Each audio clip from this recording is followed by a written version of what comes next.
What's up, everybody? Derek Anderson, the DA, and you guys knew I was going to have comments on this whole article, okay, and everything that it's talking about, because you know me and you know how I feel about Star Wars, all right? And, you know, right off the bat, let me say this, just to get this out the way. This has nothing to do with these folks being women, okay? And by these folks, I'm referring to, you know, Kathleen Kennedy right here, okay? And then the director of the new Rey film, Sharmeen Obaid-Chinoy, okay? This has nothing to do with them being women. It has everything to do with them being lousy at their jobs. And one of the parts about being good at your job is understanding Star Wars, all right? The job that they're doing, understanding Star Wars and the Star Wars fan base that you're creating the content for. And what has become abundantly clear is that these cats do not understand Star Wars at all, okay? But it has nothing to do with them being women. There's plenty of men that don't understand Star Wars either. So let's go ahead and see from this article. As you can tell, Lucasfilm president Kathleen Kennedy says upcoming Rey film will question, does the galaxy need the Jedi anymore? Do they want them back? Yeah, let's go ahead and read this because this is going to be a humdinger. Lucasfilm president Kathleen Kennedy recently provided more details on the company's Rey film starring Daisy Ridley that they announced at Star Wars Celebration. Kennedy appeared on Entertainment Weekly's Dagobah Dispatch, where she first reiterated much of the talking points she shared about the film at Star Wars Celebration. She said, well, as we move into the future space, which this story is about 15 years outside of Rise of Skywalker, obviously we realize that post-war, post-First Order, Rise of the New Jedi Order, we left Episode 9 with Rey making a commitment to Luke Skywalker that she would rebuild the Jedi Order, so here we are ready to do that. And it took a lot of discussion because obviously we've been developing stories in different spaces and television has been a big focus of our attention right now, but there's still so much interest in what happens after Rise of Skywalker. So we are excited to be doing that now. From who? Interest from who? Who gave a hot damn about the character of Rey after the Rise of Skywalker? Who? All right, listen. I know there's some people out there that actually like this character, so I'm not crazy. But the sequels are the most divisive part of the franchise, okay? Especially because of the character of Rey. Particularly in large part because of the character of Rey. Because she's a dreadfully written character. You know, this chick right here, she is a absolutely dreadful written character. Not Daisy Ridley, obviously, the character of Rey, okay? She doesn't match up with any of the previous heroes in Star Wars. I did a video about that. I'll link that above if you guys did catch that. To be honest with you, the only storyline that I could see that could possibly work for this character is just making her a villain, okay? You send her down like a villain story arc. Okay, and then you have Finn redeem her, and you know, because he should have been the focal point character of the sequel trilogy in the first place. That's the only thing that I can see work. To be honest with you, your best move is just to get as far away from the sequel trilogy as possible. Okay, just to get as far away, put it all behind you, put the characters, everything behind you, go further into the future where all these cats are gone and dead. Okay, I would go 200 years into the future and I would start something completely different. All right, it's absolutely ridiculous. But again, I digress. Later in the podcast, Kennedy was asked about the announced James Mangold film that is expected to go back into the past and tell the tale of the first Jedi to wield the Force and harness it as a liberating power in an era of chaos and oppression.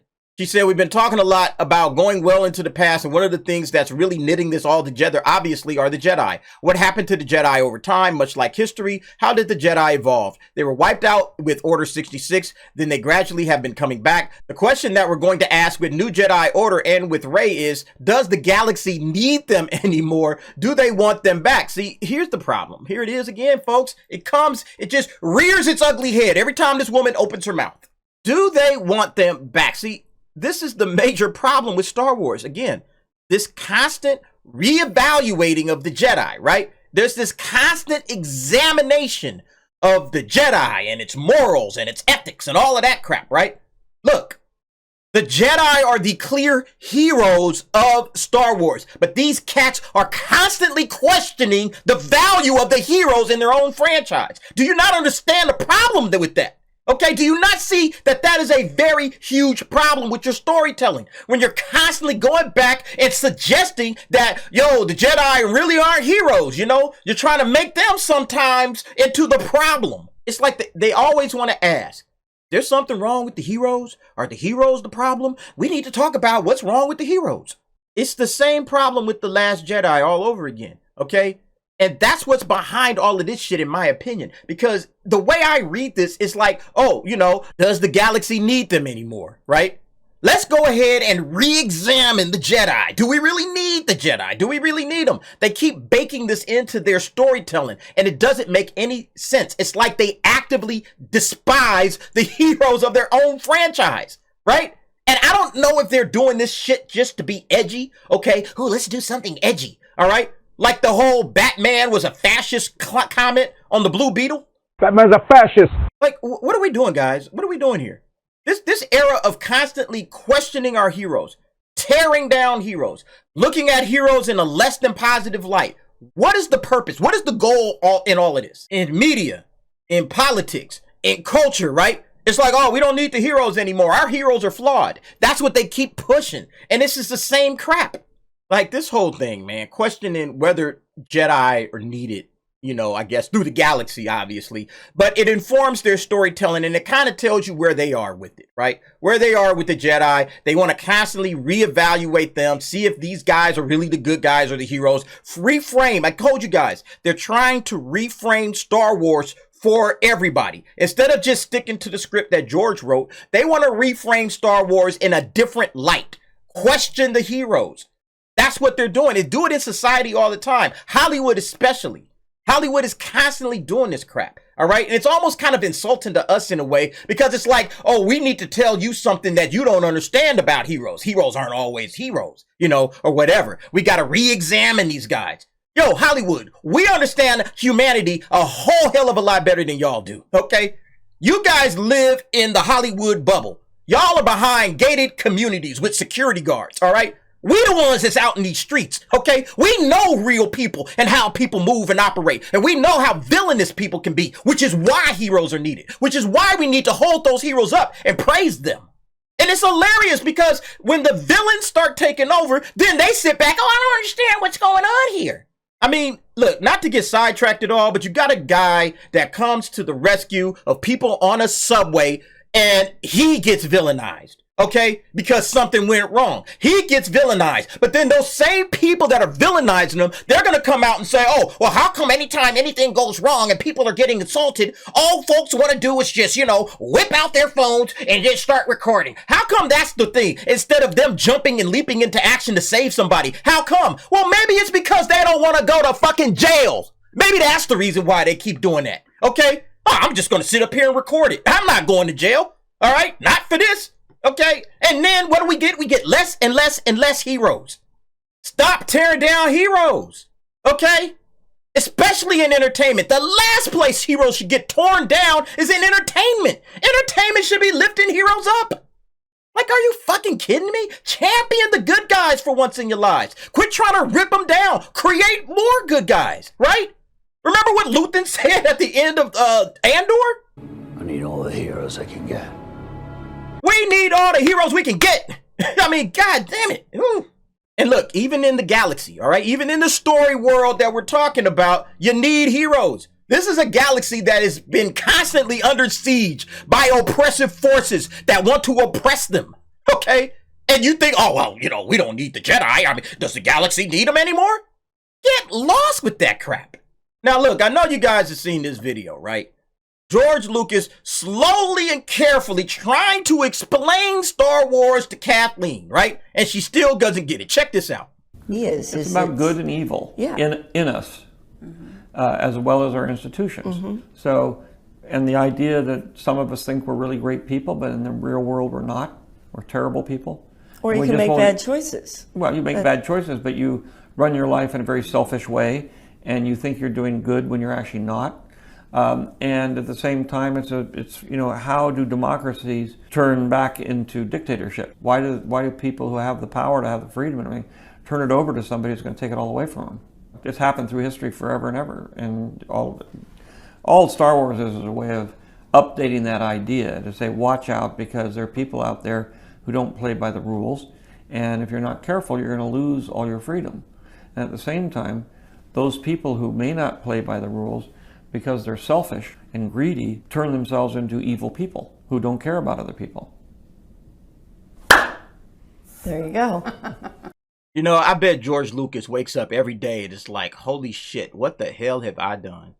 I have given my life's work, my franchise that I created and built with my blood, sweat, and tears, my creativity, all right? I've handed it over to this woman and she just doesn't get it, okay? And listen, let me show y'all something. Watch Kathleen's hands right here, okay? Just pay close attention to Kathleen as George is trying to break this down. And look at her. It's happened through history forever and ever, and all start. Now that move right there, you kind of see her move her hands from the table, you know, to her lap, all right? Like, that's kind of, to me, the way I read that. Now, I could be reading it wrong, but I'm reading like, okay, she's trying to listen, okay? At first, she was all up on her hands up on the table, you know, trying to engage, trying to be a part of the conversation. Oh, they make bad choices. You know, and George had to correct her on that. Like, no, dummy, that's not just what I'm talking about, all right? I'm talking about people who live a selfish life, okay? People who dream of living a selfish life, the evil people that he's trying to talk to her about and explain. One of the reasons why we need heroes, right? Because, you know, he's talking about how democracies devolve into dictatorships. Why? Because the heroes are probably silenced, all right? Or people are constantly reevaluating them, right? But you see how she just moved her hands down? She's trying to listen. She just doesn't get it, okay? She's trying to hear the man. She's trying to understand what he's saying, okay? And in her head, she's just thinking, oh, they make bad choices, you know? And George is trying to break it down to her like, no, idiot, listen to what I'm saying. It was like this last look that George gave her after he was done talking. Those people, because they're selfish and greedy, turn themselves into evil people who don't care about other people. Now, look, you see that? George is like, do you understand it now? Are you listening to me? I just got through breaking it down so you understand why Star Wars is what it is. Do you understand? Nope. She don't understand at all. She was like, I don't get it. That little head turn just tells you everything you need to know. Like, I still don't understand, but I'll be like, there you go. There you go. George is... The problem with Kathleen Kennedy is she's not a storyteller, okay? There's a big difference between a writer and a storyteller. A writer can be like a wordsmith. They know how to put words together. They know how to, you know, explain stuff in such a way. But a storyteller is the person with the vision, okay? The person with the whole universe in their head, all right? And they know what they're trying to say, the message, the mythology that they are trying to convey to the world. They understand it. All right. That's what George Lucas is. He's not necessarily the greatest writer of dialogue. All right. But he understands how to weave a story. All right. So you are sitting there captivated in the story that's being told. And then what he did is he used to hire writers, right? He'd hire writers to come in and just kind of clean up and, you know, kind of convey some of his ideas a little bit better. All right. That's who George Lucas was. Kathleen Kennedy is neither writer nor storyteller. Okay. She was an executive producer. And look, she probably has some value to, you know, inside of Hollywood, knowing the Hollywood system. All right. Having plenty of contacts, people that like her because who she is and they know how to work with her. And maybe she's good at working with other people. Okay. But she should not be leading Star Wars storytelling whatsoever. She should hire somebody that knows how to lead Star Wars storytelling. Okay. Somebody that is a good storyteller. That's what she needed. That's what she's needed this entire time. And she's blown it. All right. All she did is hire ideologues that want to hack into Star Wars to preach and promote some of their nonsense. Okay. Again, and one of the things that they're pissing me off with is they have absolutely tried to take the Jedi down. This chick from the Acolyte is doing the same thing, right? She thinks the Jedi are wrong. They want to show, well, maybe the Jedi were, this is how the Jedi started to fall. Maybe the Jedi weren't the good guys you guys thought they were. Okay. That's what they're doing with the Jedi. And it's pissing me off because, again, it, number one, shows you have no idea what Star Wars is about and what Star Wars should be about. Okay. You have no clue. But then number two, you're tearing down heroes. Okay. At a time when we need heroes. All right. Storytelling. Again, stop doing this crap. These clowns are a stain on Star Wars at this point. I'm tired of it. It needs to go away. It needs to stop. This chick right here, again, she might be the nicest, most loveliest person in the whole world, but she needs to be fired because she has no idea what she's doing. Anyway, folks, what do y'all think about this stuff? Jedi, are they needed? Are they not needed? Okay. They're absolutely needed in more ways than one. We need all the heroes that we could get, but you guys go ahead, jump down in the comments. Give me your thoughts and opinions on that. And thanks for watching. See you next time.